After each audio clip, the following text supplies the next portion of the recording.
finally the man, he gets his punishment, which is less severe than all three of them, right? So I believe that this is because the serpent initiated it, he started it all, right?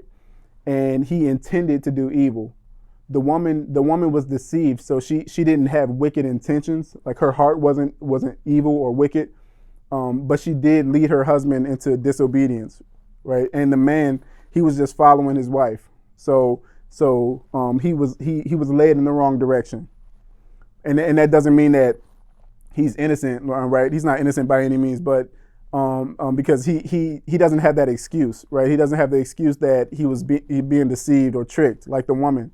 He just followed and was disobedient, right? So he followed his wife instead of following God, which means he followed the wrong leader, right? This next point is also another one that I thought was like real interesting. I call it dual leadership.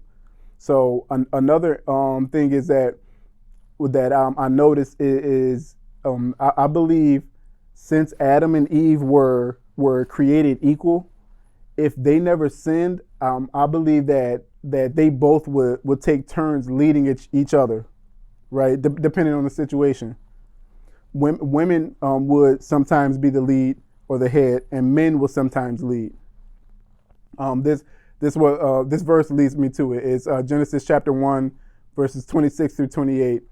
Then God said, let us make human beings in our image to be like us. They will reign over the fish in the sea, the birds in the sky, the livestock, all the wild animals on earth, and the small animals that scurry along the ground. So God created human beings in his own image. In the image of God, he created them. Male and female, he created them.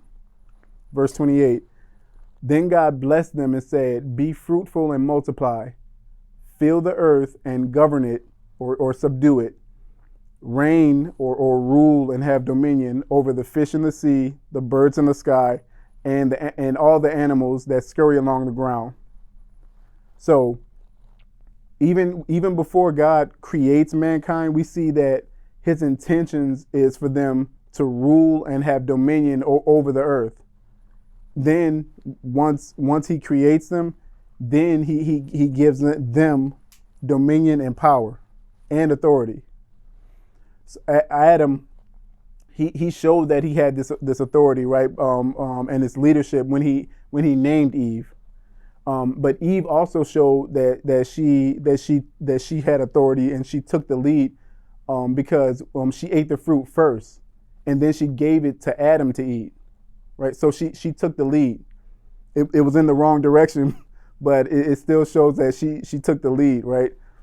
She took action first and then gave it to Adam, who he was right there with her, and she got him to take the same action that she took, and that's leading someone, you know. And Adam, he didn't say anything in opposition the whole time, like to any action that she took. He didn't say anything because he was following her lead. And think about this too. So this is something I thought was an interesting point that tied into this. If men were always meant and always made to have authority over women, then why is it part of God's consequence to women that the man would rule over her, right? Why is that a consequence? That shouldn't. If it was always meant to be, then it wouldn't be God correcting things and reordering things. If man was always meant to be the lead, then that wouldn't be a consequence, right? I thought that was interesting.